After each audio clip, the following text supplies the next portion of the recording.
In this chapter, we're gonna take all objects we have created to this point and lay out the scene to its final shape. So this is the part when it all comes together and we actually finish the modeling of the scene.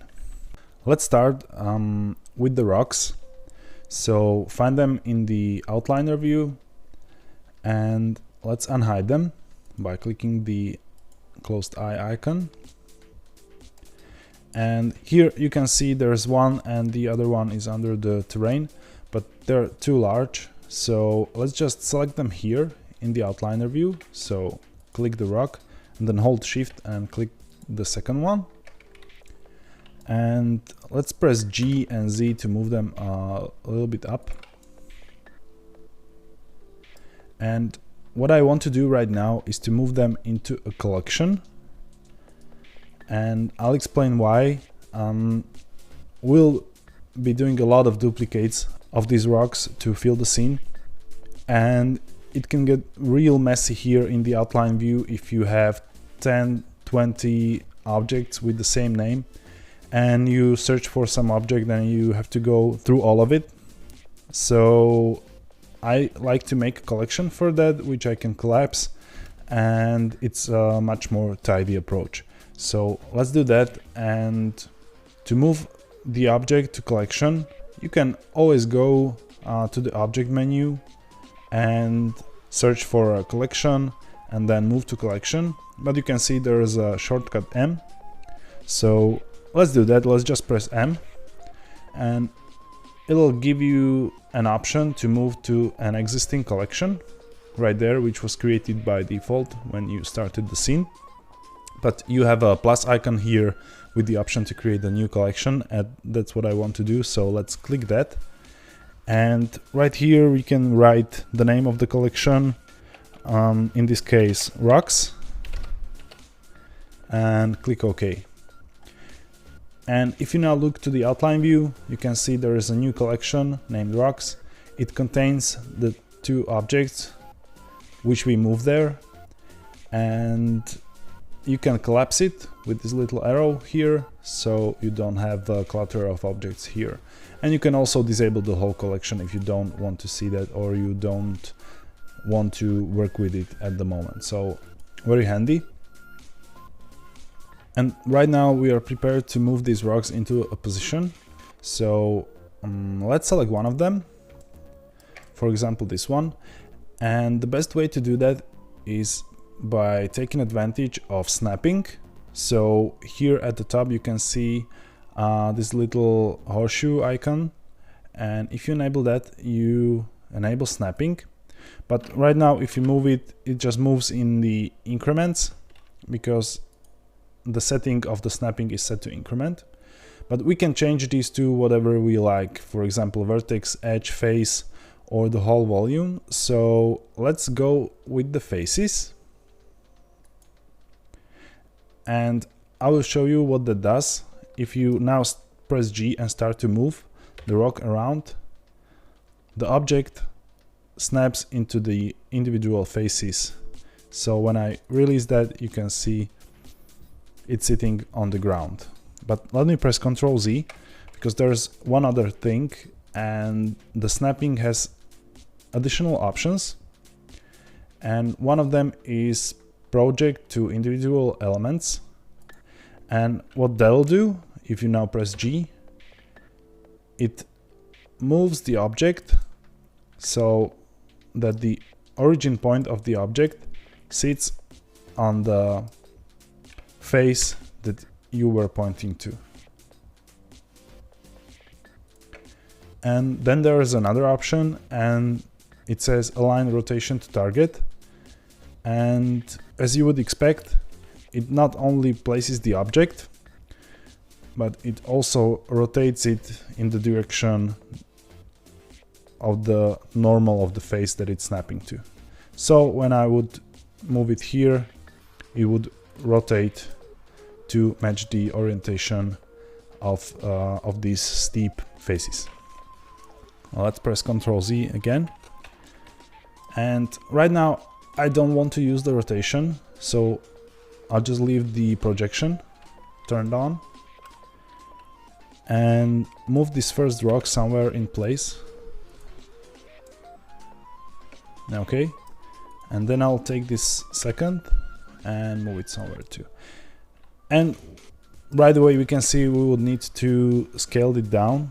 So let's shift select the other one. So we have them both selected and press S to scale down right up until here. Okay. Right now we can move this maybe closer to the edge here. And this one here in the middle. Okay, but they're right now just sitting there, and I want them to like go more from the terrain, so I will need to move them down a bit on the z-axis. So let's disable the snapping for now. You can click this horseshoe again, or you can use the shortcut, and that's Shift Tab. So I always like to use the Shift Tab shortcut to turn off and on the snapping. So let's turn it off. Select the rock, press G, Z, and move it down. And the same for this one. And right now, as we moved it down, we can see that it can be a little bit bigger. So let's scale it up a little bit by pressing S and dragging. And then adjust a little bit. And this one here we can rotate on z-axis, so press R, Z, and rotate. Okay, I like this, and I think we can expand on that. So when it comes to laying out the objects and manipulating them, first of all, I like to use Alt-D, the link duplicate, that you already know from the right-click menu here, where it says duplicate linked, and I was talking about this a lot in the first episode, and the differences between link duplicates and default duplicates. In this case, I like to use link duplicates because it's enough to assign the material to only one rock, and in this kind of low poly stylized scene, you don't need so many variation in the materials. That's the first thing. And the second thing is, we'll be using these two rocks for every rock in the scene, and we'll do a lot of rotation and manipulation, and you will see how you can achieve a variation in the scene with just the two simple objects when you use rocks, for example. And that's why we don't need to duplicate and then later modify these other objects. They will all stay the same, they will just differ in size, scale, rotation, and placement. So let's lay out some rocks. Now there are 3 or 4 methods how to manipulate the objects when you do the layout. So first one is, as you already know, turning on the snapping. But let's enable the rotation right here as well, and pressing Alt-D to link duplicate, and just moving them to a new place where you want to have a new rock. So for example here where the river is. Okay, the second one is scale. So you can press S and scale the rock. The third one is with the snapping turned off. So if you moved your link duplicate in place and set the scale, you can now more precisely adjust the placement of the object, and you don't need snapping for that anymore. So let's turn it off. And you can use moving on the X and Y axis, for example. So press G and then Shift Z, you already know this. So you maintain the height, you just do a little adjustment on these two axes. So I want it, for example, here to just peeking out of the of the ridge. And then there is a rotation on the z-axis.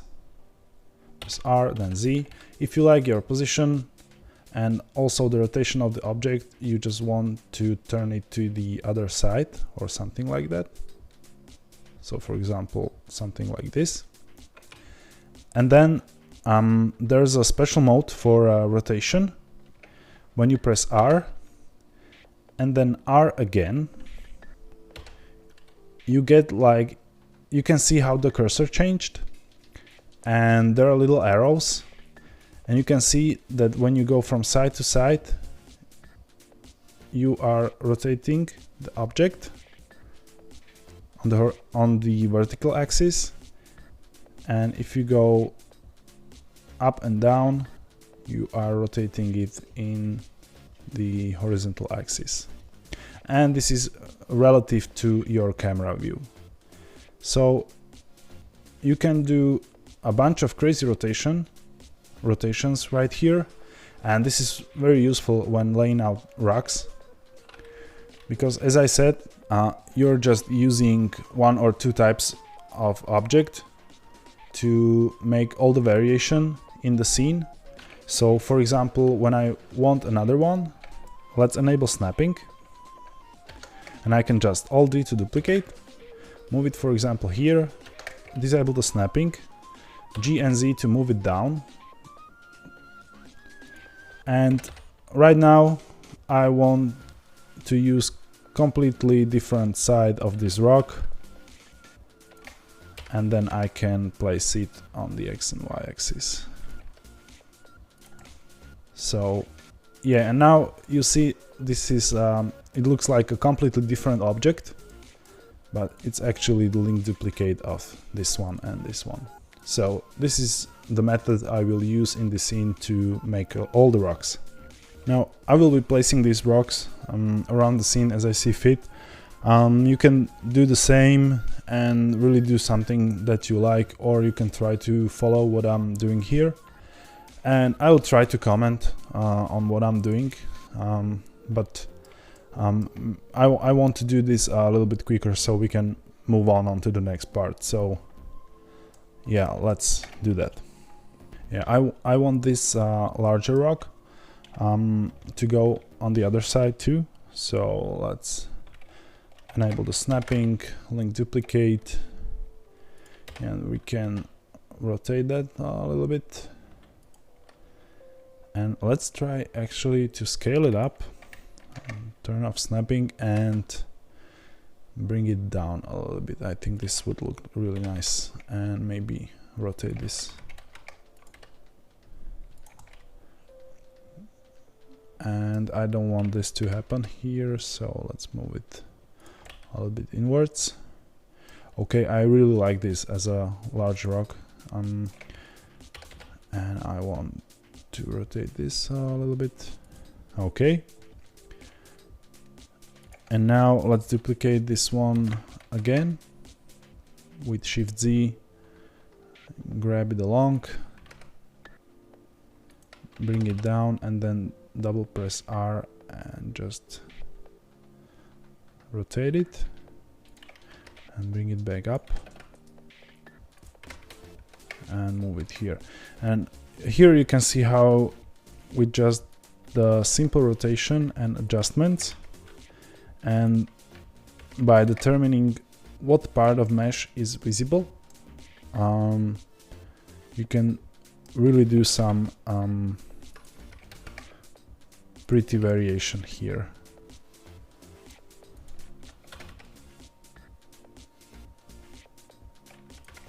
Okay, now I want to move some rocks into the river too, and you can already see how I'm placing the rocks that I've created like two larger objects, then I'm clustering the smaller ones near them and really creating some details. So we can maybe duplicate this one as well and really scale it down to create these little rocks here. and bring them closer here. And this really adds to the visual interest of the whole scene.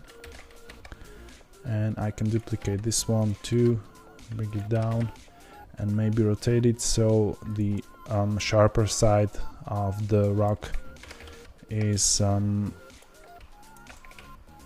going out from the terrain.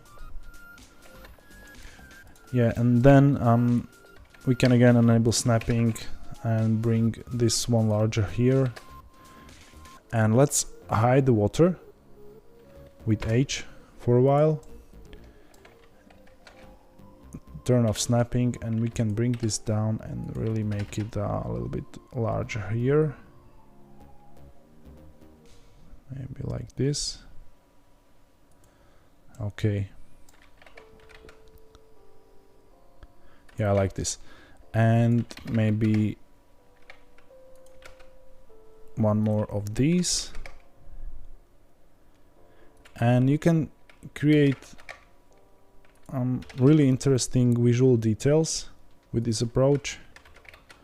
And you can go really crazy here where the water will be. And you will see in the end, when we are going to do the render, that it really pays off to have these details visible through the water. So don't be afraid of this, and you can really go crazy here with the rocks. And every time is just Alt-D to link duplicate, and then creating some unique placement or rotation. So pretty straightforward.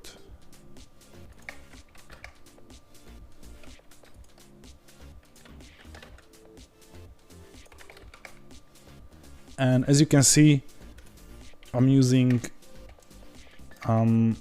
the same methods repeatedly. So every time it's either snapping and moving, alt duplicating, or grabbing on the X and Y with Shift Z, or grabbing on the Z axis, rotating on Z axis, and double R to enable that trackball style of rotation. So yeah, and I've built muscle memory around that a little bit, so it's really comfortable for me to lay out the objects this way. Yeah, I think we maybe have enough of these rocks.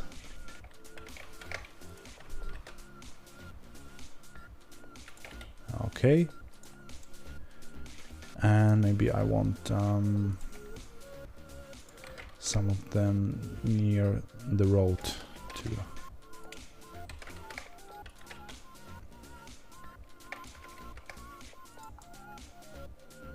Okay, perfect. And one smaller here. Again, you can see how I created these clusters of objects. And it's a very good composition rule where you like have the larger scene, then you have these smaller shapes that your eye can catch up to, and then all of these shapes have these little details that you can further explore. And if you construct your scene this way, you should have a pretty interesting composition which is pleasing to look at. Now we'll be moving on to trees, so let's collapse the rocks collection and let's click the main collection, enable the tree, let's unhide it with this eye icon here, and we can enable water again. Okay. And right here you can see that maybe some of these rocks should be a little bit higher. So maybe just scale them up.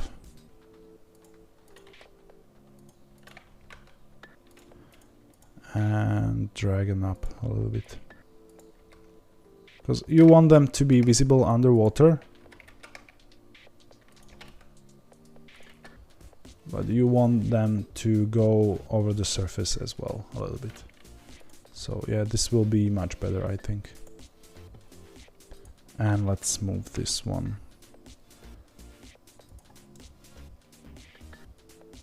Okay, and don't worry about the bottom, it won't be visible anyway.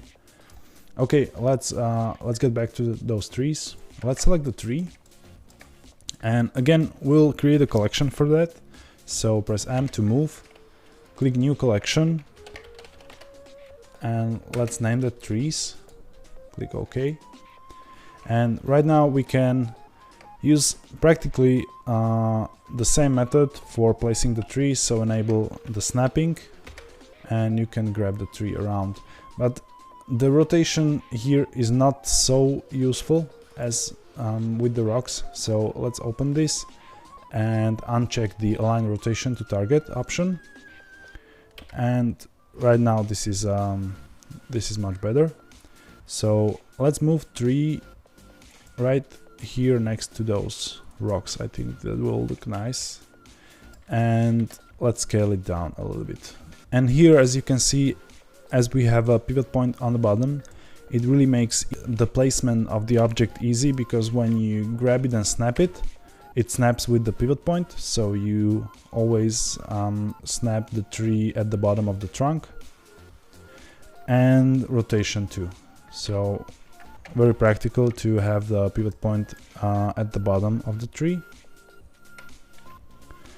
But if you look closer, sometimes the part of the object can be over the terrain, and you can fix this by tabbing into the edit mode, selecting all, and don't forget to turn off snapping, and dragging the whole geometry a little bit down. So the pivot point isn't perfectly at the bottom of the object, but it's a little bit inside the trunk. And that way you guarantee that always when you snap the tree to some face, some of it will overflow and will fit nicely the terrain. Let's use the same method, so let's scale this down a little bit, and we can press double R to rotate it, like this maybe.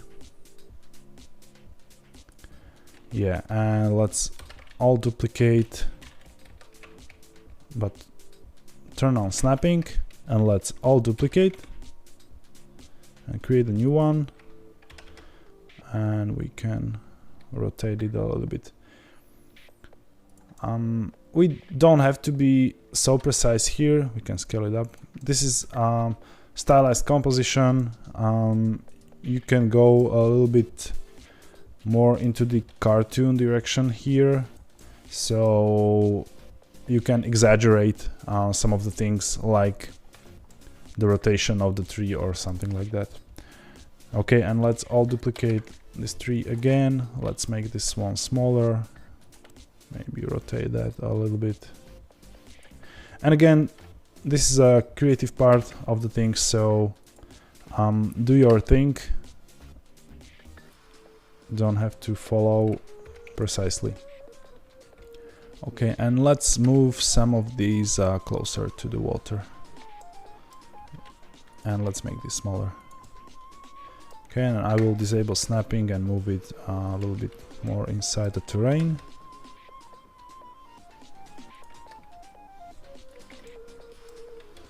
And maybe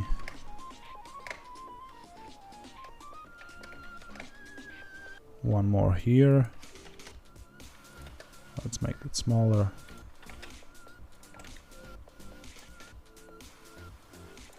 Okay, I like this. And we can play around with the trees some more, because if you look closely, they have the same z-axis rotation and their thickness is the same. So you can always go and modify the object, and they will stay linked duplicates if you modify them in the object mode. So let's just scale this, and you can press Shift Z to scale them on the X and Y axis, but those are global. And there's one simple trick: if you repeat that and press Shift Z again, you will switch to the local axis of the tree. And you can adjust it in place. You don't have to do it on the global axis. So that's a good thing to remember. And we will use this not only for the scale but rotation too. But let me scale this one on the local axis. And this one too. And now I want to rotate them a little bit to create some variation. So let's just select the tree, press R, Z, so you can rotate it on the Z axis. But again, if you press the Z once again, you will see how the axis switched to the local coordinates of the tree. Now you can rotate it on the Z axis. So it's R, Z, Z, and rotate. R, Z, Z, rotate, rotate. And you add some variation to all of that. So the last thing is a dead tree, so let's place that and we'll move to the materials and other stuff.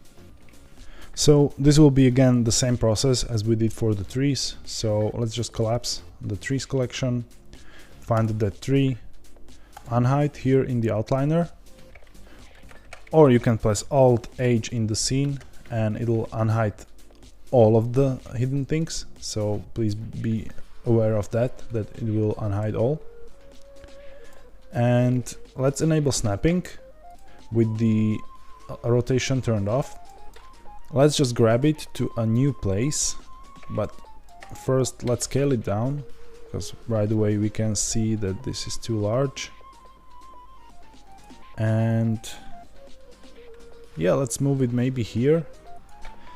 And again, as with the tree, we can tab into the edit mode, select all by pressing A, and move it down on the X axis a little bit, so it's underneath the pivot point. Oh, yeah, so if this happens to you, you'll have the snapping on. So let's press Ctrl Z again. Let's disable snapping and do this once again. Okay. Now we can enable the snap again, move it around a bit, disable the snap, don't forget. And yeah, we can bring it down and adjust the rotation a little bit.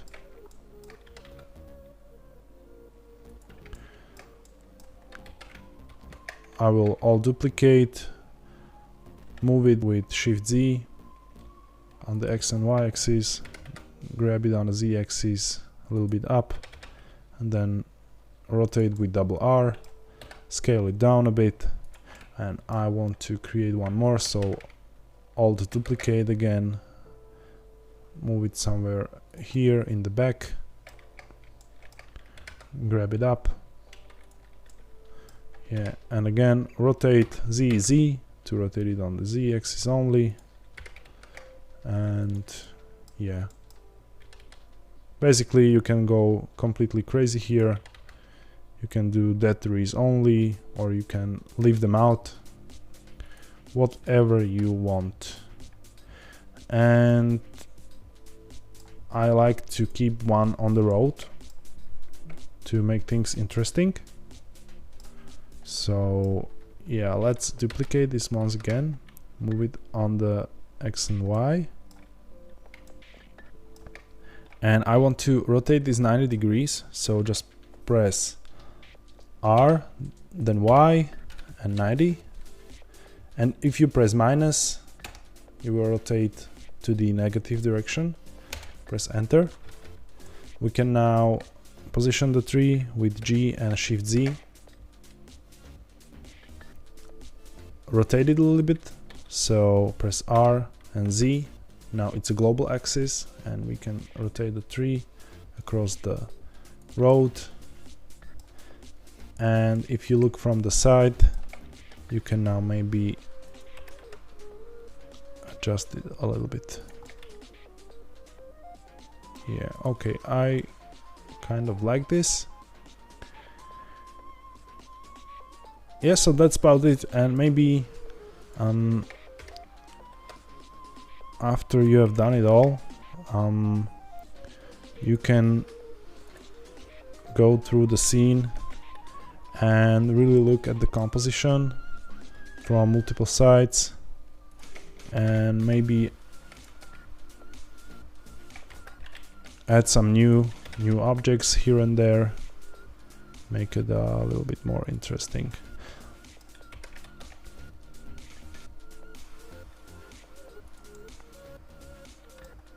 Oh, this is too much. Okay.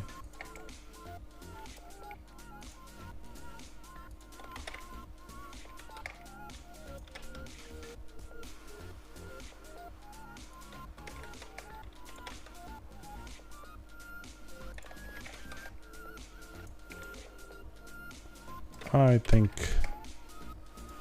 I like this enough now. Okay, so this is the layout of your scene. Basically, all the modeling is finished here, and the only thing that remains is to set up some materials, some lighting, and go for rendering. So let's move on to the next chapter